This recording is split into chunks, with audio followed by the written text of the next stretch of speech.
सत्संगत्वे निस्संगत्वम, निस्संगत्वे निर्मोहत्वम, निर्मोहत्वे जीवन मुक्ति। डायबिटीज़ एक साइलेंट किलर है और जब डायबिटीज़ जब आता है तब अकेला नहीं आता है, साथ में उसके सारे दोस्तों को भी लेके आता है। बहुत सारा पानी एक साथ जमा हो गया और फिर वो वहाँ गिर रहा है, वहाँ पर बाढ़ें आ रही है, लोगों के घर टूट रहे हैं और बहुत कुछ नुकसान हो रहा है।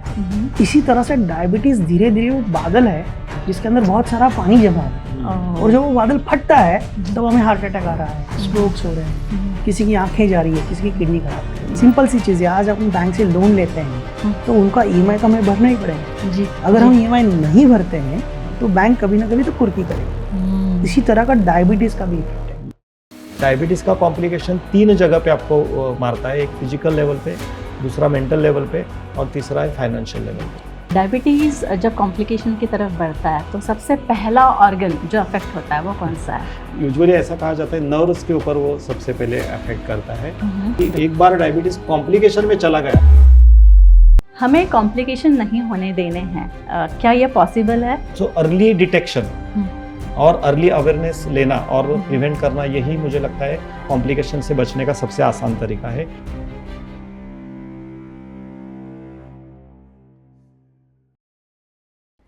जी नमस्ते, हेलो, और मैं हूँ स्नेहा। आप देख रहे हैं डायबिटीज़ फ्री फॉरएवर हिंदी का ये पॉडकास्ट जिसका नाम है डियर डायबिटीज़। इस पॉडकास्ट में आज हम काफ़ी महत्वपूर्ण टॉपिक पे चर्चा करने वाले हैं। ये महत्वपूर्ण इसलिए है कि इस पॉडकास्ट में, इस एपिसोड में हम सिर्फ डायबिटीज़ के बारे में जानने वाले नहीं हैं। डायबिटीज़ और उससे जुड़ी क्या जटिलताएं हैं, क्या कॉम्प्लिकेशंस है, उसके बारे में भी हम जानने वाले। और इसी के लिए हमारे साथ है डॉक्टर भाग्येश कुलकर्णी, जो कि एक वेल नोन डायबिटोलॉजिस्ट है और डायबिटीज़ रिवर्सल एक्सपर्ट है, साथ ही साथ वेलनेस कोच भी है। डॉक्टर, आपका स्वागत। नमस्ते। और साथ ही साथ इस एपिसोड में डायबिटीज़ और उससे जुड़े कॉम्प्लिकेशंस के बारे में और ज़्यादा मार्गदर्शन करने के लिए, हमें गाइड करने के लिए हमारे साथ जुड़े हैं एक काफ़ी वेल नोन हस्ती हमारे साथ जुड़ी है। हमारे साथ जुड़े हैं डॉक्टर जितेंद्र अग्रवाल। डॉक्टर, आपका स्वागत है। और डॉक्टर के बारे में मैं छोटी सी इंट्रोडक्शन दे दूं। डॉक्टर जितेंद्र अग्रवाल ये एमडी मेडिसिन है, साथ ही आप पीजी डिप्लोमा इन डायबिटोलॉजी है और साथ ही डॉक्टर साहब का काफ़ी लंबा चौड़ा एक्सपीरियंस रहा है, 30 साल से भी ज़्यादा का अनुभव है उनका। और सिर्फ डायबिटीज़ के मरीज़ नहीं, डायबिटीज़ से जुड़ी कॉम्प्लिकेशंस जिन मरीज़ों में हैं और डायबिटीज़ से जुड़ी काफ़ी सारी दूसरी भी बीमारियां जिन मरीज़ों को है और जो मरीज़ इससे सफ़र कर रहे हैं उनको भी ट्रीट करने का काफ़ी अच्छा खासा अनुभव डॉक्टर साहब के पास है। डॉक्टर, आपका स्वागत जी। तो आज हम जानने वाले हैं डॉक्टर साहब, सबसे पहले मैं डॉक्टर भाग्येश के पास आती हूँ। डॉक्टर भाग्येश, ऐसा कहते हैं कि डायबिटीज़ एक साइलेंट किलर है और जब डायबिटीज़ जब आता है, जब होता है, तब अकेला नहीं आता है, साथ में उसके सारे दोस्तों को भी लेके आता है। तो इसके बारे में क्या कहेंगे? ये सही है। लाइक डायबिटीज़ को मैं हमेशा ये बोलता हूँ कि डायबिटीज़ को अगर आपने सही जगह पे कंट्रोल नहीं किया और उसको नहीं ध्यान दिया और गलती से डायबिटीज़ ने आपकी ज़िंदगी के ऊपर कंट्रोल लिया तो फिर भगवान भी आपको बचा नहीं सकता है। और हमेशा मैं बोलता हूँ डायबिटीज़ एक ऐसे कि एक पिंजरे में बंद शेर की तरह है। वो शेर को बाहर से देखने में मज़ा आता है, लेकिन वो पिंजरे से बाहर निकला है शेर तो फिर हमारी जो हालत हो सकती है, वो डायबिटीज़ को जब तक हमने कंट्रोल में रखा है, जब तक उसको पिंजरे में बंद रखा है, तब तक आपका सब सही है। लेकिन वो उसने उसके रंग दिखाना शुरू किया, फिर आपको भगवान ही बचा सकता है। इसलिए डायबिटीज़ को कभी भी हल्के में नहीं लेना है। और इसको क्यों साइलेंट किलर बोला जाता है? क्योंकि वो पहले कुछ उसके रंग नहीं दिखाता है। उसको कोई भी सिम्टम्स पहले 1 साल 2 साल 3 साल या फिर डायबिटीज़ डिटेक्ट होने के बाद भी हम दवाइयाँ लेते रहते, इंसुलिन लेते रहते।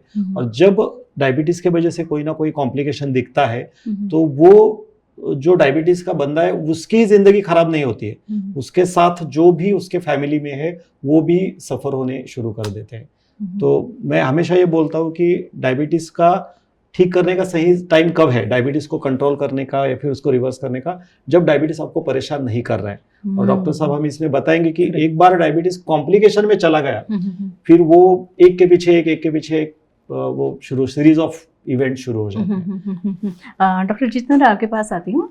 ये डॉक्टर भाग्येश ने अभी अभी कहा कि डायबिटीज़ जब आता है अकेला नहीं आता, तभी उससे कॉम्बैट करना चाहिए जब उसको उसे हम इंट्रोड्यूस करते हैं, जब हमें पता चलता है कि अभी स्टार्ट हो रहा है, मतलब इनिशियल स्टेजेस में।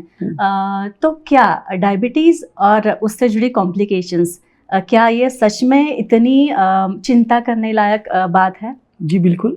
देखिए, हम देखते हैं कि जिस तरह से हम इसको कहते हैं टिकलिंग क्लॉक थ्योरी, यानी जैसे घड़ी की टिक टिक शुरू हो गई है, यानी घड़ी चालू है, तो घड़ी जब तक चालू है उस वक्त हमको ध्यान नहीं होता है किस बात का। जब हमारे हाथ में घड़ी नहीं होती है तब हम बार बार ध्यान देखते हैं कितने बजे है। तो टिकलिंग क्लॉक थ्योरी जिस तरह से कहते हैं कि कॉम्प्लिकेशंस होना शुरू हो गया है तो आपको ध्यान देना है। मैं दूसरी तरह से कहूंगा, मैंने घड़ी नहीं पहनी है और मुझे बार बार समय देखना है।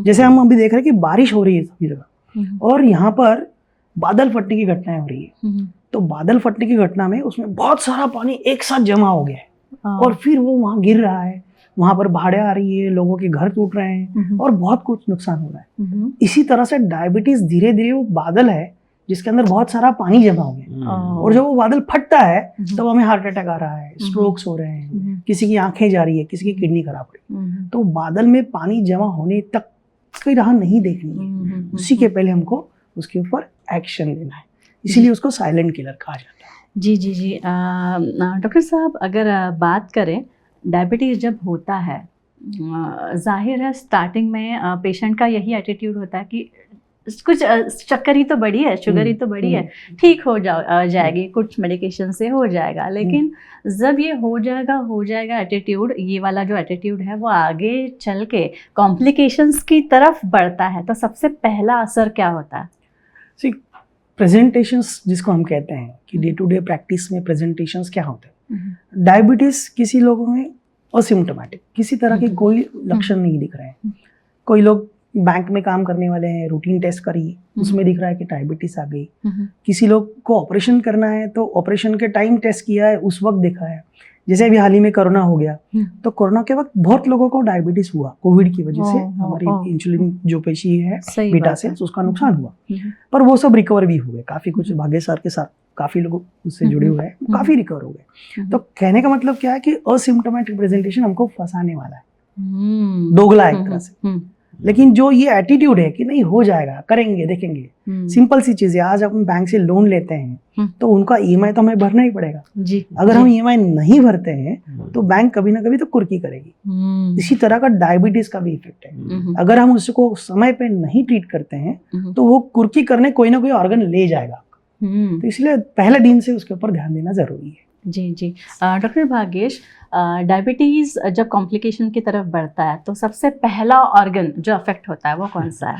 या फिर ऐसे कुछ बोल नहीं सकते कि हाँ सबसे ज़्यादा परिणाम पहले आंखों पे होगा या फिर किडनी पे होगा, ऐसे कुछ? डिपेंडिंग अपॉन आपने मतलब कौन से, लाइक यूजुअली ऐसा कहा जाता है नर्व्स के ऊपर वो सबसे पहले अफेक्ट करता है। और अगर मेरा कम समय में अगर शुगर बहुत ज़्यादा बढ़ रहा है तो वो आँखों के ऊपर बहुत सारे यंग ऑनसेट जो दिखते हैं वो most of the time blurring of vision या फिर उनको एकदम से दिखना बंद हो जाना, रेटिनोपैथी जिसको हम बोलते हैं, वो यंग लोगों में ज़्यादा दिखता है। और ओल्ड जो प्रेजेंटेशंस होता है वो पैरों में झिंझिनाहट होना, सबसे पहले जो डायबिटीज अफेक्ट करता है वो हमारे पेरिफेरल नसों को। सही है ना सर? आप भी ऐड करना इसमें कुछ मैं ऐड करना चाहूंगा। और जैसे हम देखते हैं कि डायबिटीज के दो तरह के पेशेंट्स आते हैं, एक टाइप 1 डायबिटीज के पेशेंट होते हैं, एक टाइप 2 डायबिटीज के पेशेंट होते हैं। तो टाइप 2 डायबिटीज के पेशेंट्स जिसको हम कहते हैं कि मैक्रोवास्कुलर कॉम्प्लिकेशन, जो बड़ी बड़ी हमारी नसें, खून की नसें हैं, उसका इफेक्ट बहुत जल्दी आता है लोगों में। तो ये जब प्रेजेंटेशंस पे ही इनको हार्ट की बीमारी होगी, यानी हाइपरटेंशन है, हार्ट के ऊपर इसका असर है, अपने शरीर के अंदर के जो खून की नलियां हैं उसके ऊपर परत जड़ी हुई चर्बी की, उससे रिलेटेड, जैसे सर ने कहा कि पेरिफेरल न्यूरोपैथी है, तो ये कॉम्प्लिकेशंस माइक्रोवास्कुलर कॉम्प्लिकेशंस में होते हैं, तो थोड़ा देर से आते हैं। लेकिन ये जो डायबिटिक के पेशेंट्स हैं टाइप 2 वाले, वो उसी वक्त इसी माइक्रोवास्कुलर कॉम्प्लिकेशन से आते हैं। जबकि टाइप 1 वाले पेशेंट हैं उनमें माइक्रोवास्कुलर कॉम्प्लिकेशंस कब दिखते हैं? कम से कम डायबिटीज टाइप 1 5 साल के ऊपर हो तो, यानी इनके आंखें हैं, इनके किडनीज हैं, इनके नसों के ऊपर जो असर होने लगा, नर्व्स के ऊपर, वो करीबन टाइप 1 डायबिटीज 5 साल से भी ज़्यादा ड्यूरेशन का होगा तो होता है। लेकिन टाइप 2 के पेशेंट्स जो है, जैसे सर ने कहा कि वो पहले दिन से आ सकते हैं। इनकी आंखें पहले दिन खराब हो सकती हैं, इनके नसों में पहले से ही झुंझुनाहट दिख रही है, हार्ट के ऊपर ऐसा दिख रहा है। हम सारे ईसीजी जब करते हैं तो ईसीजी में वो चेंजेस दिखते हैं कि भैया ये ब्लड प्रेशर इनको है, लेकिन इन्होंने कभी नोटिस नहीं किया। तो वो समझता कब, जब शाम ढलने लगती है तो चिड़चिड़ापन बढ़ना पड़ता है कि चिड़चिड़ापन बढ़ गया, थोड़ी सी आवाज होगी तो चिड़चिड़ापन बढ़ गया, रिएक्शन टाइम बहुत जल्दी हो गया किसी चीज का।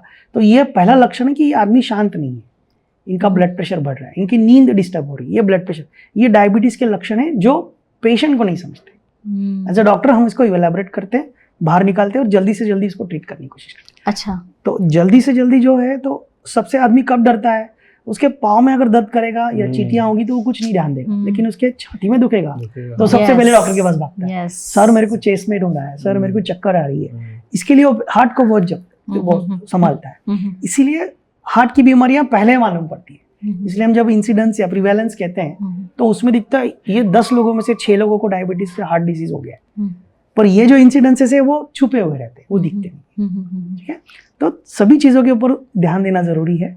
टाइप 1 में 5 साल 7 साल के बाद ये डिसीज आते हैं, लेकिन टाइप 2 में वो पहले दिन से ही रह सकते हैं। लेकिन डॉक्टर क्या ये भी हो सकता है, मतलब काफ़ी बार मैंने भी सुना है, रादर मेरी माँ भी डायबिटिक है, लेकिन उसको कभी कभी वो ये कंप्लेन करती है कि मेरी चेस्ट में पेन हो रहा है, लेकिन क्या हर चेस्ट में होने वाला पेन ये हार्ट अटैक की तरफ ही लेके जाएगा? जरूरी नहीं है, लेकिन फिर भी क्या होता है, जब हम लोग डायबिटिक है, किसी डायबिटिक पेशेंट को देख रहे हैं और उनको ज़्यादा समय से डायबिटीज़ है, तो इसमें थोड़ा सा हमको ज़्यादा इख्तियार बरतने की ज़रूरत होती है। अगर हम उसकी तरफ ध्यान नहीं देंगे, स्पेशली जो हम देखते हैं अटिपिकल चेस्ट पेन, जो महिलाएं हैं इनमें अटिपिकल चेस्ट पेन होता है। हार्ट अटैक्स के जो लक्षण हमको देखते हैं, हम कहते हैं कि चेस्ट में पेन हो गया, लेफ्ट आर्म में पेन हो गया है, या पसीना आ गया है, धड़कनें तेज हो गई, सांस फूलने लग गई है, ये पहले लक्षण है हार्ट अटैक के। लेकिन महिलाओं में बहुत बार क्या होता है कि पेट के अंदर दर्द शुरू होना, पीठ के पीछे दर्द शुरू होना, कभी कभी राइट हैंड में पेन शुरू होना, कभी कभी गर्दन में पेन होना, इस तरह के लक्षण भी दिखते हैं। और ये संख्या 30% के आसपास है, यानी हर 10 में से तीसरी व्यक्ति को, महिला व्यक्ति को इस प्रकार का सिम्टम्स आ सकता है। तो इसीलिए कोई भी चेस्ट पेन डायबिटिक पेशेंट में हो तो उसको निग्लेक्ट नहीं करना चाहिए, उसको इवेलुएट करो। हालांकि वो पता चले कि नहीं वो सिर्फ मायरिया था, हमने ज़्यादा देर काम किया उसकी वजह से हुआ, किचन में काम कर रहे हैं, बहुत टाइम मोबाइल देख रहे हैं, इसी कारण से भी हो सकता है, फाइब्रोमायल्जिया इसको कहते हैं। लेकिन सबसे ज़रूरी है कि उसको इवेलुएट करना ज़रूरी है, जी, उसको दुर्लक्षित नहीं करें। जी डॉक्टर भाग्येश, आपके पास भी आई एम श्योर कि काफ़ी सारे पेशेंट्स आते होंगे जो ये कंप्लेंट लेके आता है। ये कंप्लेंट लेके आए, मतलब ये थोड़ा मैं और इसको एक्सटेंड करना चाहता हूँ कि वो डायबिटिक पेशेंट है और उसने बताया चेस्ट पेन है, तो बहुत अच्छा है, क्योंकि बहुत सारे डायबिटिक पेशेंट्स को पता ही नहीं चलता, क्योंकि उनके नर्व ऑलरेडी अफेक्टेड होते हैं। तो सबसे जो डरावनी चीज़ डायबिटिक पेशेंट्स में होती है कि उनको समझ में नहीं आता। आपने देखा होता है कि लाइक वो पेपर पढ़ रहे थे और वहाँ पे हार्ट अटैक आ गया, वहाँ पे वो गुजर गए। तो अगर डायबिटिक पेशेंट बोल रहा है तो उसको तो बहुत ध्यान से हमें ये करना पड़ेगा, उसका कम से कम ईसीजी तो निकालना पड़ेगा। बाकी ठीक है, जैसे सर ने बताया मायल्जिया था, मतलब मसल पेन था, एसिडिटी था, ठीक है, लेकिन अगर मेरे गलती से अगर मैंने वो साइलेंट हार्ट अटैक मिस किया तो वो मायोकार्डियल इन्फेक्शन में जा सकता है, वहाँ पे परमानेंटली डैमेज हो सकता है, वो रिवर्स करना बहुत डिफिकल्ट होता है। तो मैं तो बताऊंगा कि डेफिनेटली इसके ऊपर हमें ध्यान देना चाहिए। और इसलिए आप हमेशा क्या बोलते हैं कि आप डायबिटिक हो, आपका शुगर आपका कंट्रोल में हो या नहीं हो, आपको साल में एक बार कम से कम आपका आंखों की जांच करनी चाहिए, आपका हार्ट की हेल्थ आपको चेक करनी चाहिए, और कम से कम आपका ईसीजी, आपको सिम्टम हो या नहीं हो, मॉनिटरिंग आपको उसका करना चाहिए, क्योंकि आप ज्यादा प्रोन हो एज कम्पेयर टू, आप सिम्टम की वेट मत करो। बहुत सारे डायबिटिक पेशेंट शुगर कंट्रोल में है, लिपिड प्रोफाइल नॉर्मल है, वो रिलैक्स हो जाते हैं, लेकिन जरूरी नहीं है कि मेरा सब है और मुझे चेस्ट पेन होने की ही वेट नहीं करनी डायबिटिक पेशेंट्स के लिए।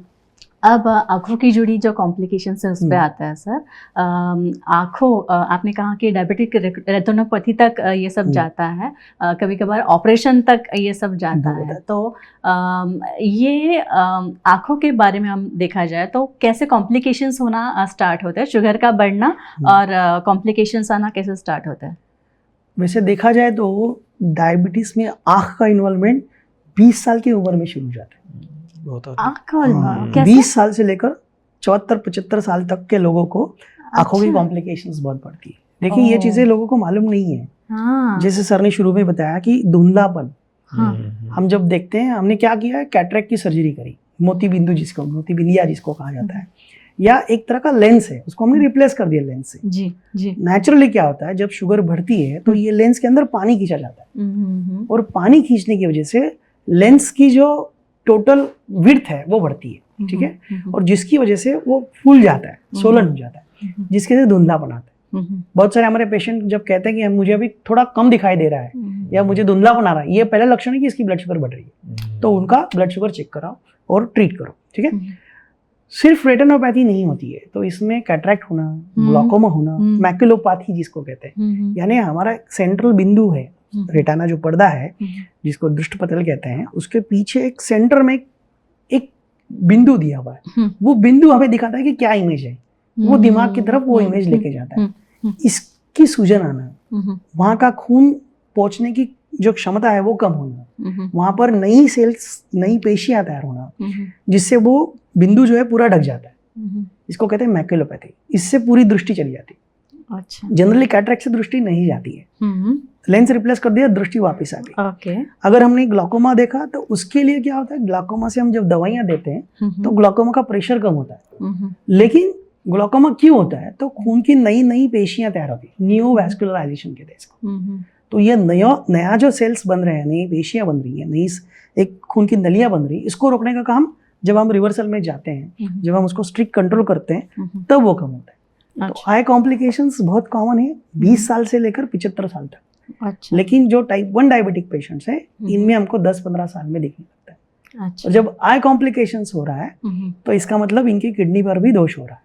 तो आपको ध्यान देना है, इनकी किडनी कैसी है, इनकी नसें कैसी, ये तीनों एक साथ जुड़े हुए हैं। हम जो इसको कहते हैं कि खून की जो नली है, ये जैसे हमारा कपड़ा है, इसके ऊपर जो हमने कपड़ा बनाया, धागा धागा सीके बनाए, है ना, ये धागा धागा सीके बनने से क्या हो गया, एक तरह से पास में आ गया। खून की नलियां भी ऐसी है, 2-3 सेल्स जो है कैपिलरीज एक साथ मिल के आ गई। अब इसके बीच में जब गैप हो जाएगी तो इसमें से पानी बाहर रिसना शुरू हो जाएगा।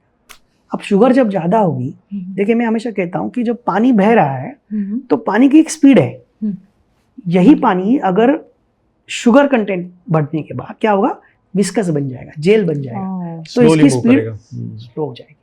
अब जो खून की नलियों में पानी बह रहा है, ब्लड जो है सिंपल थिन ब्लड है, नॉर्मल कॉन्स्टिट्यूशन का, तो वो ब्लड आराम से बहेगा। लेकिन जब उसमें विस्कोसिटी बढ़ेगी, घनता बढ़ेगी उसकी, तो उसका फ्लो कम हो जाएगा, तो सभी ऑर्गन्स को न्यूट्रिशन नहीं मिलेगा, ऑक्सीजन नहीं मिलेगा, और इसकी वजह से वहाँ का फ्लो कम। जैसे हम ट्रैफिक में देखते हैं, जो मैं 30 मिनट में पहुंचने वाला हूँ तो उसको 1 घंटा लगेगा, क्यों, ट्रैफिक कंजेशन था, ये कंजेशन ही है। तो वो कंजेशन ज्यादा देर तक वहाँ प्रेशर रहेगा। जैसे हम देखते हैं कि हम लोग अटके हुए 4 व्हीलर में बैठे हैं, 4 गाड़ी है, तो स्कूटर वाले बाजू से निकल जाते हैं, इसी तरह से ये गैप हो जाती है और ये स्कूटर निकल जाती है पानी के रूप में, और फिर वहाँ पर एक तरह का लेयर बन जाता है, और वो हमारे एंगल ग्लूकोमा जिसको कहते हैं वो बंद कर देते हैं। खून की नलियों को बंद होने की वजह से वहाँ खून कम पहुँचता है, तो इससे वो डिसीज होता है। उसमें आंखें आ गई, उसमें किडनी आ गई, हमारी पेरिफेरल नर्व्स आ गई, इसको कहते हैं माइक्रोवैस्कुलर कॉम्प्लिकेशंस। ओके। तो इसको प्रिवेंट करने के लिए हमको कंट्रोल ही करना जरूरी है। जी, कंट्रोल करना ज़रूरी है, लेकिन अगर आपने जिक्र किया किडनी का, तो डॉक्टर भाग्येश, किडनी से रिलेटेड जब कॉम्प्लिकेशंस आते हैं और ऐसे पेशेंट्स जब आते हैं, तो क्या वे ऑफ ट्रीटमेंट होता है? जी, सबसे पहले जैसे सर ने बताया कि किडनी जैसे आँखों का होता है, वैसे ही किडनी में बहुत थिन कैपिलरीज है, और किडनी का मेजर काम है फिल्ट्रेशन का, एक्सक्रीशन का। तो यूजुअली किडनी इतने आसानी से ग्लूकोज को बाहर नहीं जाने देती है। उसके लिए, किडनी के लिए ग्लूकोज या फिर कोई भी इलेक्ट्रोलाइट्स बॉडी के लिए इंपॉर्टेंट चीज है। तो जब फिल्ट्रेशन होता है तो फिल्ट्रेशन में जो छोटे छोटे कैपिलरीज होते हैं, जैसे जैसे मेरा शुगर बढ़ेगा, खून में जैसे शुगर बढ़ेगा, वो ग्लूकोपेप्टाइड या फिर ग्लाइकोजन के फॉर्म में जाके आपके कैपिलरीज को चिपक जाएगी। और शुगर को एक प्रॉपर्टी है, शुगर का अगर मेरे किसी भी टिश्यूज या फिर किसी भी कैपिलरीज के साथ संबंध आता है तो वो वहां पे जख्म करेगा, इन्फ्लेमेशन करेगा। हमेशा मैं एक एग्जांपल देता हूँ कि शुगर को मैंने हाथ में पकड़ लिया और ऐसे 2 दिन ऐसे ही मेरी मुट्ठी बंद करके रखी और बाद में ओपन किया, तो ये सारी शुगर मेरे स्किन को चिपकती है। इसको मैंने निकालने की कोशिश की तो शुगर निकलेगी, लेकिन इसके साथ मेरी स्किन को भी डैमेज करेगी। So same property. तो शुगर, बहुत सारे लोगों को क्या लगता है कि मैं ग्लूकोज जो है फिर शक्कर है वो शक्कर जाके बैठेगी, नहीं, शुगर का जो ग्लूकोपेप्टाइड मतलब ग्लूकोज और पेप्टाइड या फिर ग्लूकोज या फिर फैट वो वहां पे जाके चिपकेगा और वो क्या करता है वहां पे जाके जो हमारे छोटे छोटे नेफ्रॉन्स जो किडनी के फिल्टर करने वाले यूनिट्स है उसको धीरे धीरे धीरे डैमेज करेगा और वो जब नेफ्रॉन डैमेज होते हैं वो आपके यूरिन के थ्रू प्रोटीन निकलने लगता है और फिर वो हमें दिखता है, आपने सुना होगा कि यूरिन से प्रोटीन निकल रहा है, प्रोटीन यूरिया जिसको बोलते हैं, तो वो अर्ली साइन होता है, सबसे पहले साइन होता है कि किसके किडनी टिश्यूज में या फिर नेफ्रॉन्स डैमेज हो रहे हैं और ये पहले थोड़े डैमेज होते हैं, धीरे धीरे धीरे धीरे वो आपका किडनी का फिल्ट्रेशन जो है वो पावर जो है धीरे धीरे कम करता है और जिसका जो मेजरमेंट है वो EGFR के थ्रू किया जाता है, ग्लोमेरुलर फिल्ट्रेशन रेट, जो नॉर्मली 60 to 90% के ऊपर ही चाहिए वैसे देखा जाए तो वो धीरे धीरे धीरे नीचे आने लगता है और एक ऐसा हो जाता है कि अगर मैंने उसको ध्यान नहीं दिया और मैंने अच्छी तरीके से उसको कंट्रोल में नहीं लाया तो वो क्या करेगा कि आपके फिल्ट्रेशन की ताकत कम करेगा, पहले एक्यूट रीनल फेलियर और वो फिर क्रॉनिक मतलब CRF मतलब रीनल फेलियर में चला जाता है। ये एक दिन में कॉम्प्लिकेशन नहीं होता है, बॉडी पूरी कोशिश करती है, शरीर बहुत अच्छी संरचना है जो नेचर ने हमें दी है, हमें क्या करना है उसको सपोर्ट करना है। मैंने अगर बस उसको दवाइयों के देखे, बहुत सारे लोग क्या करते हैं दवाइयों को ब्लेम करते हैं कि भाई ये दवाइयों के वजह से मेरी किडनी खराब हो गई, मेरी दवा, तो सबसे पहले मैं पेशेंट को पूछना चाहता हूँ भाई दवाई तेरी बढ़ानी क्यों पड़ी, पहले ये पूछो ना कि भाई नहीं, ब्लेम करना आसान है ना कि नहीं डॉक्टर ने दवाई दी मेरी किडनी खराब, ऐसे नहीं हुआ। बीइंग डॉक्टर हम भी नहीं चाहते ना कि किसी की किडनी खराब हो जाए और हम केजीज में दवाई उनको दे रहे, तो हम भी कोशिश करते हैं कि भाई तेरा पहला ये कर, तो वहां पे लाइफस्टाइल का रोल आता है, वहां पे रिवर्सल का रोल आता है। रिवर्सल का मतलब सभी के दवाइयां बंद होना, सभी का इंसुलिन बंद करना और डॉक्टर को ब्लेम करना, इतना ही रिवर्सल का नहीं, अलग अलग लेवल का है कि आप कौन से अवस्था में हो। डायबिटीज का वो नेचुरल जो प्रोग्रेशन होता है उसमें कॉम्प्लिकेशन लास्ट स्टेज पे आती है।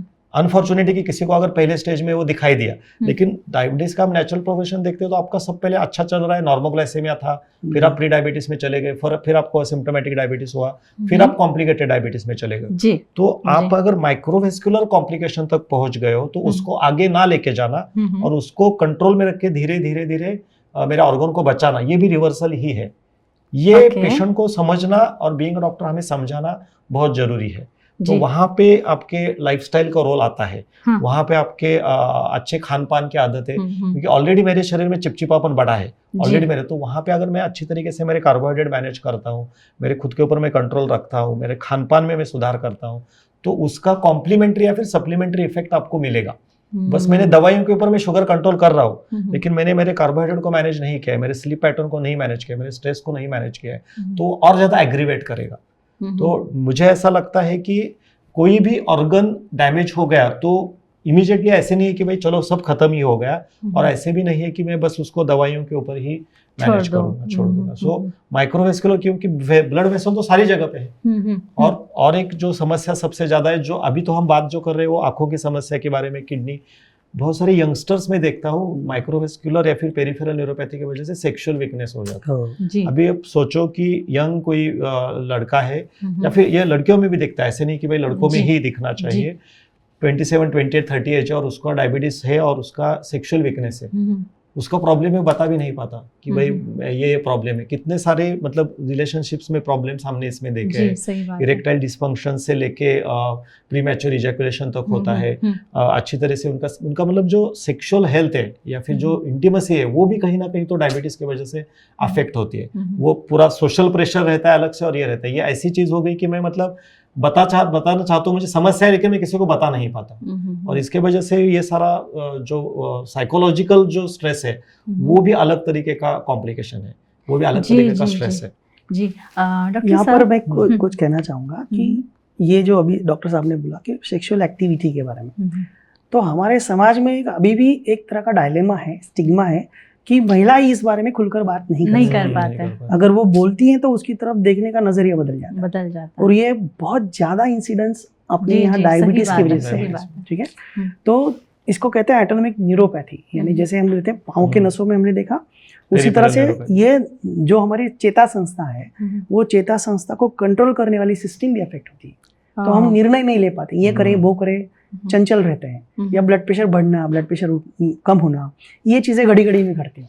तो इसको कहते हैं कि ऑटोनोमिक न्यूरोपैथी, और इरेक्टाइल डिस्फंक्शन ये उसका एक लक्षण है। और जिनको इरेक्टाइल डिस्फंक्शन है उन लोगों को अगले 5 साल में हार्ट अटैक आने के चांसेस बहुत ज्यादा है। बहुत ज्यादा। तो देखिए कहाँ तक जाता है। मतलब इसका कनेक्शन क्या है? इसका कनेक्शन है कि जैसे मैंने कहा सिंपैथेटिक नर्वस सिस्टम, चेता संस्था, हाँ। तो हमारा जो हृदय है जो एक तरह से कॉन्ट्रैक्ट हो रहा है या कुंचन प्रसरण करने की जो इसकी क्षमता है, ये एक हार्मोन के लेवल में, इसको हम कहते हैं कार्डियक प्लेक्सिस, हार्ट के अंदर एक नर्व की यंत्रणा है जो उसको कंट्रोल कर रही है। अलग अलग हार्मोन से, अलग अलग प्रोटीन से, कीटोन बॉडीज हैं, फैटी एसिड्स हैं, जो इसको एनर्जी फ्यूल करके काम करते हैं। लेकिन ये जो प्लेक्सिस है, अगर वो सही समय पे अगर उसको करंट नहीं देगा तो वो हार्ट ठीक से काम नहीं कर पाएगा। ठीक है। तो जैसे हम देखते हैं कि यहाँ पर अभी दिए जल रहे हैं, लाइट्स जल रही हैं, तो एक बिजली आ रही है, कांस्टेंट प्रोसेस है जिसकी वजह से हम ये सब देख पा रहे हैं, बात कर रहे हैं। इसी तरह की करंट जो है, वो करंट आने के लिए चेता संस्था सही रहनी चाहिए। और जो भी हार्मोन डिसबैलेंस हो जाता है या शुगर की वजह से, जैसे सर ने कहा कि ग्लाइकोलिपिड है, पेप्टाइड्स, तो इसमें जब हम देखिए, हम नेचर में जब मीठा कहना है, तो जब मीठा ये बात करते हैं तो हमारे मन में एक अच्छी भावना आती है, हमको अच्छा लगता है। तो शुगर सही में कल्पित है क्या? तो शुगर से कुछ नुकसान नहीं होता है, नुकसान वो चर्बी, फैट की वजह से होता है। और जब शुगर और चर्बी साथ में आते हैं तो वो ज्यादा नुकसान। इसीलिए ये autonomic dysfunction, erectile dysfunction, ED जिसको कहते हैं, इस तरह की चीजें होती है। तो जब हम इसको कंट्रोल करेंगे तो शुगर कंट्रोल करने की वजह से क्या होगा कि जो अनियंत्रित फैट बन रहा है, चर्बी बन रही है, वो नहीं बनेगी। और वो नहीं बनने से ये सब डिसीज प्रोसेस कम हो जाएगी। रिवर्सल में जो काम होता है वो रिवर्सल में काम इसी तरह का होता है, जिसमें हम जो अनावश्यक चर्बी है, जिसको इंटरस्टिशियम, डॉक्टर साहब ने कहा कि जो विसरल फैट है, इंटरस्टिशियम है, इसके अंदर अगर अतिरिक्त चीजें जमा होगी, जैसे हम लोग अभी बैठे हैं, हम लोग बात कर रहे हैं, तो यहाँ पर खाली जगह है, ठीक है, तो हम लोग अच्छे से स्पेस से बात कर रहे हैं, हमारा परफॉर्मेंस चल रहा है। लेकिन धीरे धीरे अगर यहाँ सामान आना शुरू होगा, कपड़े आएंगे, किताबें आएंगे, टेबल आएंगे, तो आप दूर जाएंगे, मैं दूर जाऊंगा, डॉक्टर साहब दूर जाएंगे, तो हम लोग परफॉर्म नहीं कर पाएंगे, ये हमारा इंटरस्टिशियम मुश्किल हो जाएगा। तो हमारा इंटरस्टिशियम बढ़ रहा है, तो इंटरस्टिशियम बढ़ गया तो ना मेरी आवाज आप सुन पाएंगे, ना ये रिकॉर्ड कर पाएंगे। तो इस तरह से चीजें बढ़ेंगी तो इंटरस्टिशियम अफेक्ट हो गया। ये सभी डिसीज में अफेक्ट होता है, चाहे वो हार्ट हो, किडनी हो, ब्रेन हो, मसल्स हो। तो इसको कम करने का काम weight reduction, fat reduction, reversal करते हैं। इसलिए वो ऑर्गन इंप्रूवमेंट दिखाते हैं। इसलिए हम शुगर कंट्रोल करते हैं पर साथ में ये चीजें कंट्रोल। अच्छा, डायबिटीज़ के कॉम्प्लिकेशन में क्या मतलब जिनका डायबिटीज़ काफ़ी जैसे जैसे पुराना होता जाता है, तो क्या ये भी एक नोटिस किया जाता है कि कुछ लोग भूल रहे हैं, चीज़ें याद नहीं रहती, तो क्या दिमागी तौर पे भी इसका असर होता है? 100% असर होता है। I think sir will better explain. इसमें 3 चीज़ें होती है कि 2015 से 2017 तक कुछ 11,000 पेशेंट्स का इन्होंने एक स्टडी किया था यूएस में, और ये न्यूली डायग्नोज पेशेंट है। इनको 2022 तक इन्होंने फॉलो किया, ठीक है, 6-8 साल तक। और इनमें क्या देखा इनको, तो कुछ लोग डिप्रेशन में चले गए थे, जिसकी संख्या थी 6% लोगों में, ठीक है। और ये 6% में से फिर आगे जो जाके देखे हमने 17 से 18% लोग ये डिमेंशिया में चले गए, ठीक है। अब इनमें क्या देखा कि जो लोग डिप्रेशन में चले गए, कि डिप्रेशन की वजह से ये ना दवाइयां बराबर से ले रहे थे, ना फिजिकल एक्टिविटी कर रहे थे, तो धीरे धीरे उनका मन उचट गया था, ठीक है। इसलिए हम ये कहते हैं कि ये जो प्रोसेस है, सिर्फ ये अकेले पेशेंट की तकलीफ नहीं है, it should be A team work. यानी टेबल की इस तरफ एक टीम है, डाइटिशियन है, फिजिशियन है, डायबिटोलॉजिस्ट है, अलग अलग कार्डियोलॉजिस्ट सब है, उसी तरह उधर भी एक टीम होनी चाहिए, जो पेशेंट के साथ उसके रिलेटिव्स हैं, दोस्त हैं, आसपास के दुकानदार हैं, सब्जी वाले से लेकर सब्जी वाली तक सब लोग, ये अगर उसके साथ रहेंगे तो वो ठीक है। तो डिप्रेशन, सोशल सपोर्ट कितना अच्छा है हमारा देश। यहाँ पर हर महीने कोई ना कोई तो त्योहार है। हमारे पूर्वजों ने इसीलिए किया था कि हम डिप्रेशन में नहीं जाए, हम सब साथ में मिले, साथ में उठे बैठे त्योहार मनाए, ताकि हमें अच्छा लगे। जी, हम पैसे कमा रहे हैं, हम काम कर रहे हैं, लेकिन हम लोग किसी से बात ही नहीं करेंगे तो पैसे का कोई मतलब नहीं है। तो इसी से हमारे, जैसे सर ने एक बार बात की, सीरोटोनिन, ये सीरोटोनिन सिक्रीशन इसी वजह से आता है। तो हम दुगना काम करते हैं। अब नवरात्रि हो गई, चलो अच्छा अभी दिवाली आएगी तो हम नए कपड़े खरीदेंगे, नई नई चीजें करेंगे, पर दिवाली का खर्चा हो गया तो उसके बाद काम भी तो करेंगे पैसे कमाने के लिए, ठीक है ना। तो इसी तरह से ये डिप्रेशन में जाने वाले लोग धीरे धीरे डायबिटिक कॉम्प्लिकेशंस में गए, और इससे इनको डिमेंशिया हो गया। अब उन्होंने डिमेंशिया लोगों में भी स्टडी किया तो क्या दिखा कि जिनको सिर्फ डिप्रेशन था, वो डिमेंशिया में से 9% लोग जल्दी मर गए। वो स्टडी में इटसेल्फ Mortality 12% लोग वैसे ही मर गए थे before that study is complete. और जिनको डिमेंशिया के साथ डायबिटिक कॉम्प्लिकेशंस थे उनका मृत्यु का दर 77% था।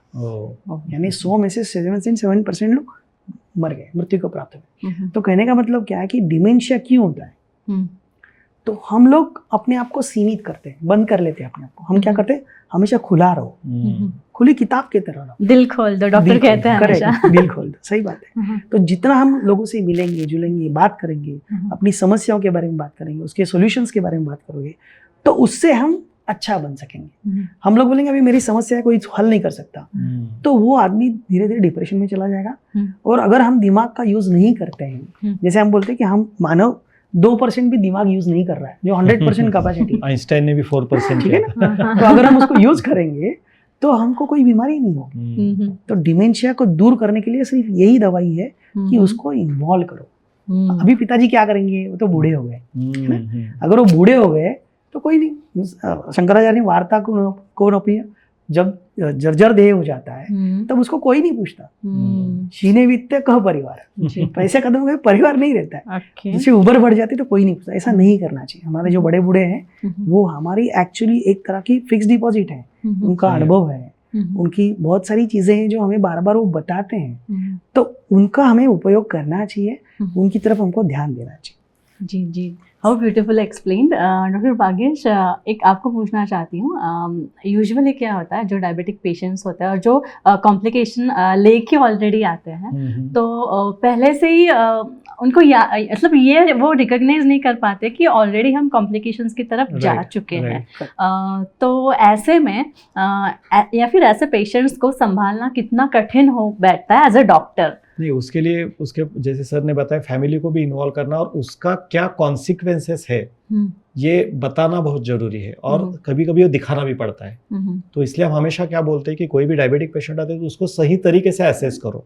आपने बस उसको फास्टिंग पीपी शुगर दिखाया और चलो भाई HbA1c देखा और मैं चलता बनो, ऐसे नहीं करना है। आपको उसकी करंट कंडीशन क्या है, जो ऐसे टेस्ट है जो कॉम्प्लिकेशन, जैसे मैंने यूरिन में प्रोटीन आने की बात कर दी, तो कुछ ऐसे टेस्ट होते हैं कि जिससे हमें अर्ली पता चलता है, कुछ मार्कर्स होते हैं जिससे हमें पता चलता है, कुछ कार्डियक मार्कर्स होते हैं, कुछ आपके किडनी टिश्यूज के लिए होता है। तो किडनी फंक्शन में जैसे क्रिएटिनिन बढ़ना हमें कॉमनली पता है, लेकिन EGFR के बारे में बहुत सारे लोगों को पता नहीं होता है। कुछ होमोसिस्टिन के तरफ मार्कर्स होते हैं, HSCRP होता है। तो ये टेस्ट पहले हम लोगों को करवाने के लिए बोलते हैं, जहाँ से उसका डिसीज का स्टेजिंग होता है।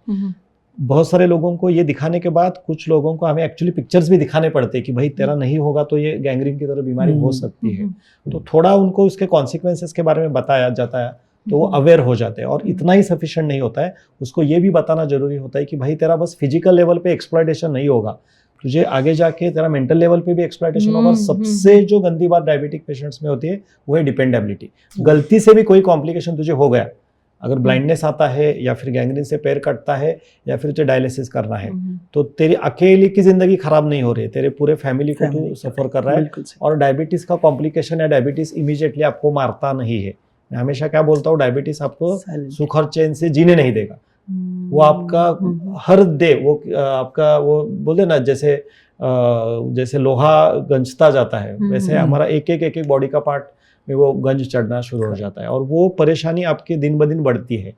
और कभी भी आपने ऐसा देखा है कि कोई भी डायबिटिक का पेशेंट है वो कॉम्प्लिकेशन में चला गया, ICU में चला गया और हंसते खेलते बाहर आया है, उसकी दवाइयाँ बढ़ती ही जाती है, उसकी परेशानियाँ बढ़ती ही जाती है।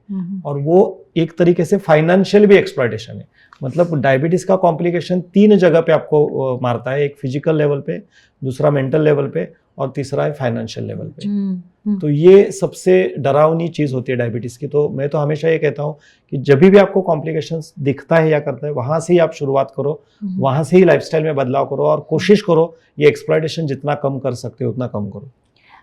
लेकिन डॉक्टर साहब काफ़ी बार यही दिखता है कि एक तो पेशेंट रिकॉग्नाइज नहीं कर पाता और जब रिकॉग्नाइज होता है तो काफ़ी देर हो चुकी होती है और तब तक कॉम्प्लिकेशंस इतने बढ़ जाते हैं कि पेशेंट को संभालना संवारना कठिन हो जाता है सभी लेवल्स पे।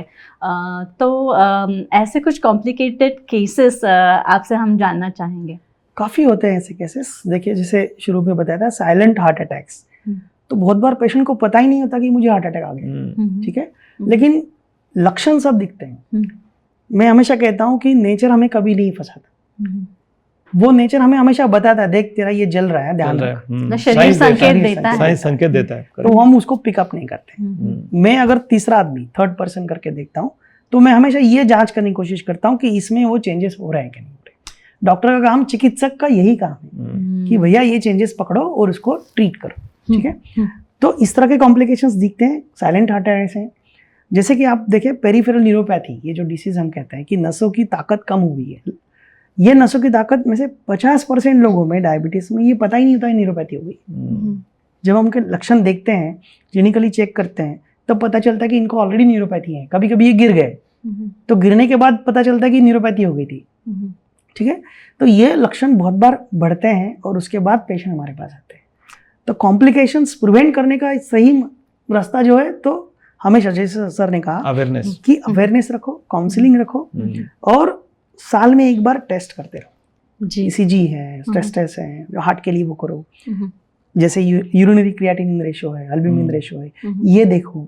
और आंखों का जांच हर महीने, हर साल करते हर रहो। साल में एक बार तो करना ही तो चाहिए। इसीलिए ये सब चीजें कंट्रोल में रहती है। एक हमारा माइक्रोवैस्कुलर बड़ी नसों की लाइफ बताएगा, दो हमें छोटी नसों की लाइफ बताएगा, और साइमल्टेनियसली अपन जो से ट्रीटमेंट दे रहे हैं उनको, तो ट्रीटमेंट दे रहे हैं उनकी क्या इंप्रूवमेंट हो रही है, इनके लक्षण कैसे कम हुए हैं, ब्लड शुगर कितनी कंट्रोल हुई है, कोलेस्ट्रॉल कैसा कम हुआ है, ये हमें साइमल्टेनियसली देखना है, जिसकी वजह से हम इसको ठीक कर सकते हैं। बहुत बार क्या होता है कि अभी मुझे डायबिटीज हो गया, अब मेरा सब खत्म हो गया, मतलब आशा ही छोड़ देता है। उम्मीद, सबसे पहले उम्मीद पे तो छोड़ दुनिया देते का हैं है और इसके स्ट्रेस भी लेते हैं। सही है। हम कहते हैं कि चिंता और चिता में सिर्फ एक बिंदु का फर्क है, बिंदु का फर्क है, सही और बात हम है। चाहते हैं कि डायबिटीज वो बिंदु ना बने। हम्म। हम उसको अगर दूर करेंगे तो वो चिता तक नहीं जाएगा। यही वाह हमारा काम। वाह वाह वाह वाह। डॉक्टर भाग्येश, अगर हम ये समझ ले कि डायबिटीज आगे जाके हमें कुछ ना कुछ तो और सारी बीमारियां देने ही वाला है और देता ही है,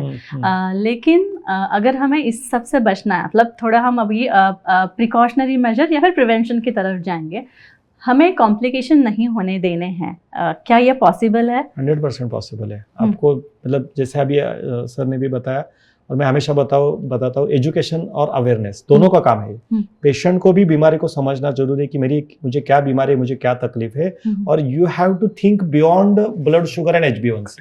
मैं हमेशा क्या बोलता हूँ कि डायबिटीज मतलब बस फास्टिंग पीपी और HbA1c इतना ही नहीं है।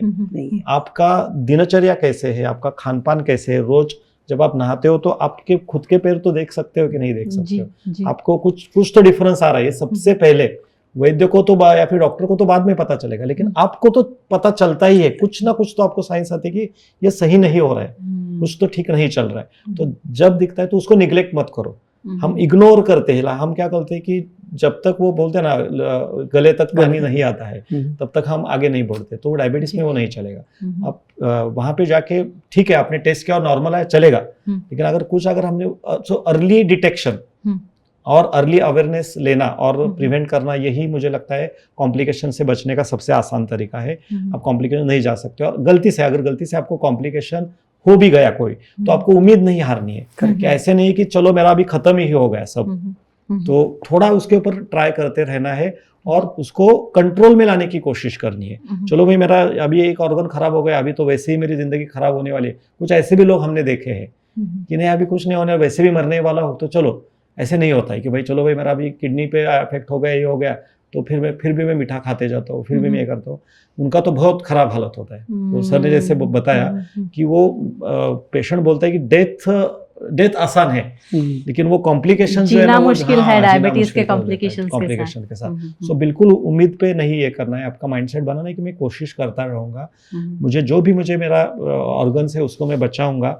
और हमने ऐसे काफी सारे पेशेंट्स डायबिटीज रिवर्सल में देखे हैं जिनको 25 ईयर्स 30 ईयर्स 35 ईयर्स का डायबिटीज, 3 सर्जरी हुई है, दो बार एंजियोप्लास्टी हुआ है, कभी कभी आंखों की ये भी हुआ है। उन्होंने अच्छी तरीके से, टाइम लगता है, थोड़ा टाइम लगता है, ऐसे नहीं होगा कि that is not a cake walk कि चलो भाई आपका बाकी लोगों की तरह इमीडिएटली रिवर्सल हो गया। उनके लिए थोड़ा टाइम लगेगा, लेकिन स्लो है लेकिन श्योर है।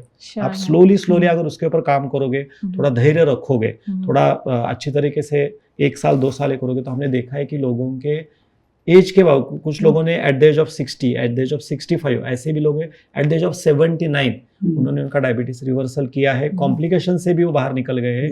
कुछ लोगों का 20-20 साल का आर्थराइटिस उन्होंने रिवर्स करते हुए हमने देखा है। बहुत सारे पेशेंट्स हैं कि जिनके कोरोनरी ये थे, कोरोनरी ब्लॉक थे, एथेरोस्क्लेरोसिस था। डॉक्टर ने बोला था कि अभी ये इस एज में सर्जरी नहीं हो सकती। उन्होंने 5-6 साल तक अच्छी लाइफस्टाइल फॉलो की और उनका बाद में इजेक्शन फ्रैक्शन इंप्रूव हुआ है, स्ट्रेस टेस्ट अच्छे हो गए।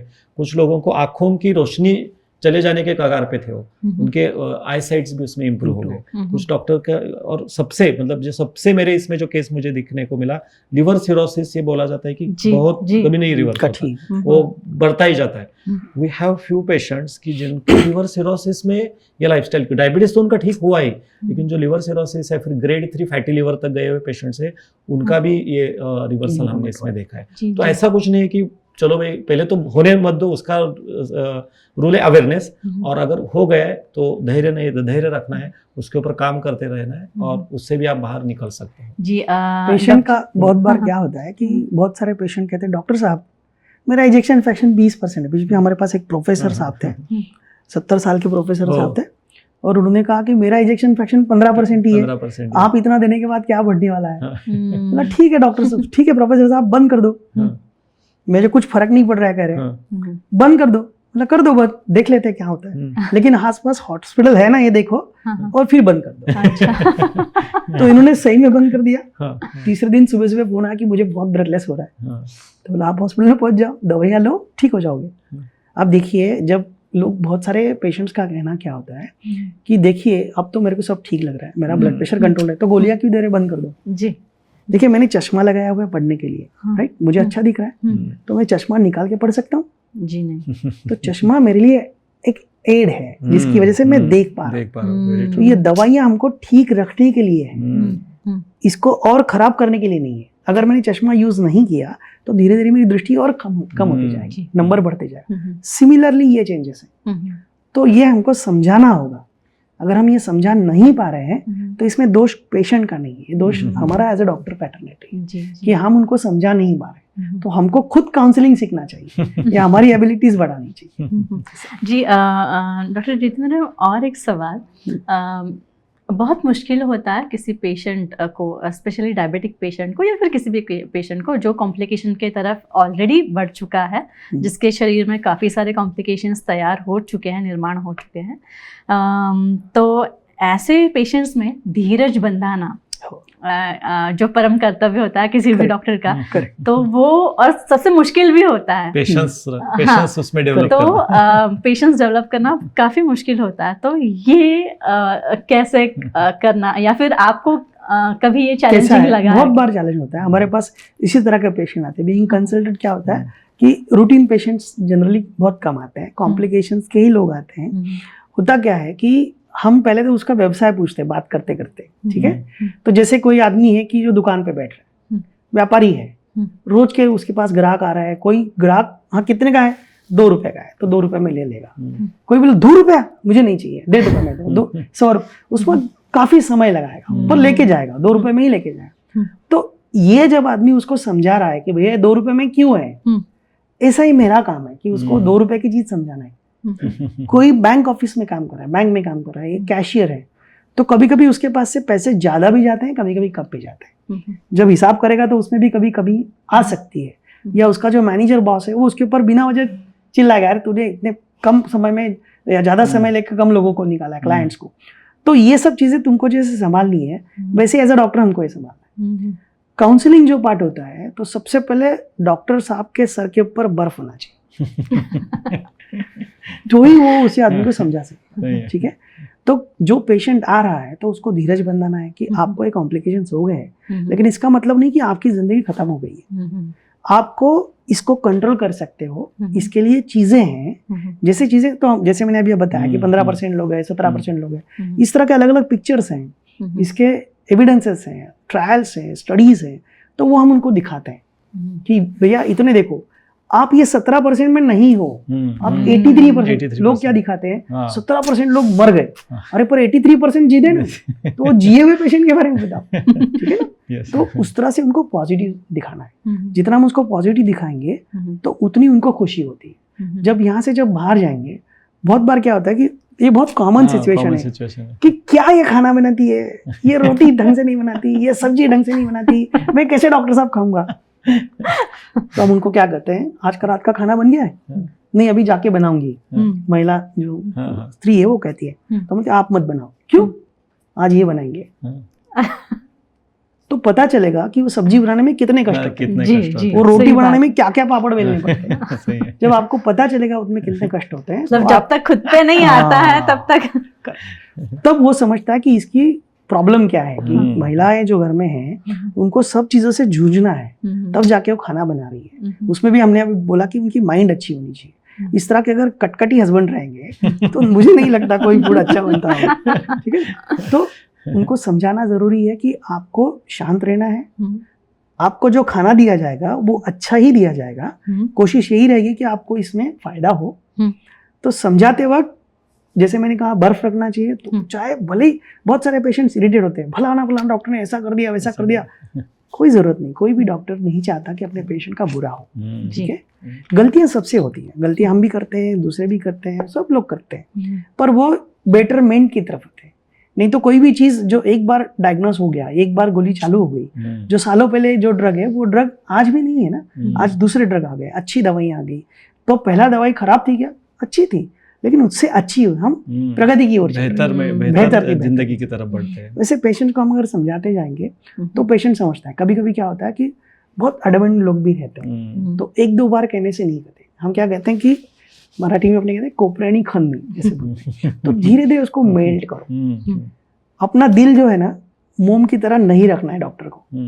जो एक हमने मुन्ना भाई देखा था जिसमें you are not here to love your patients, no you are here to love your patients, but patient love in the form of care, love in the form of care, intention. तो आप उनको अच्छे से समझाएंगे तो समझ जाते हैं पेशेंट। अगर नहीं समझते हैं तो आप उनके जो फैमिली मेंबर्स हैं उनको साथ लो, उनसे समझाओ, जरूर समझ जाते हैं, कोई दिक्कत नहीं होती। जी जी डॉक्टर, आपके पास भी आई एम कॉन्फिडेंट कि काफी सारी ऐसी टेस्टिमोनीज होंगी। मैं तो हमेशा बोलता हूँ ना कि डायबिटीज ठीक करना है तो आपको, आपके शरीर में शुगर ज्यादा है तो मिठास ज्यादा बांटो, करेक्ट, मुंह खोलना है तो कॉम्प्लीमेंट के लिए खोलो, और आपको सबसे तो पहले परोपकारी व्यक्ति बनना पड़ेगा।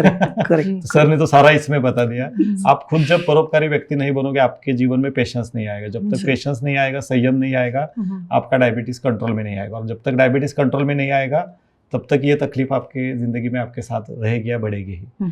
तो मुझे लगता है कि सारांश में हमें देखना है कि आपको तीनों तरीके से, मतलब आपको फिजिकल लेवल पे भी उसकी केयर लेनी है, एज अ घर पे रहते हो तो सोशल लेवल पे भी आपको सपोर्ट करना है, और बीइंग अ डॉक्टर हमें भी कुछ एट्रीब्यूट्स बहुत अच्छे तरीके से सर ने बताया, और हमेशा मैं मेरे पॉडकास्ट में बताता हूँ कि ये दोनों की जिम्मेदारी है, ये दोनों को सिम्बायोटिकली वर्क करना है, डॉक्टर, पेशेंट एंड उसके जो साथ में जो सपोर्ट सिस्टम है, ये तीनों अगर साथ साथ जुड़ते हैं और ये तीनों में अगर सिम्बायोसिस आता है तो डायबिटीज आपको बेहतर जिंदगी की तरफ लेके जाएगा। तो आप जो आपने भी जो वर्ड हमारे पॉडकास्ट का भी है डियर डायबिटीज, तो ये डियर जो वर्ड है इसका सही इस्तेमाल कैसे करना है इसका ही सार बोल सकते हैं जो सर ने अभी हमें बताया। मैं एक सुभाषित यहाँ पर शंकराचार्य जी का कहना चाहूँगा कि देखिए उन्होंने उनके एक निर्मोहत्वम उन्होंने कहा है, सत्संगत्वे निस्संगत्वम, निस्संगत्वे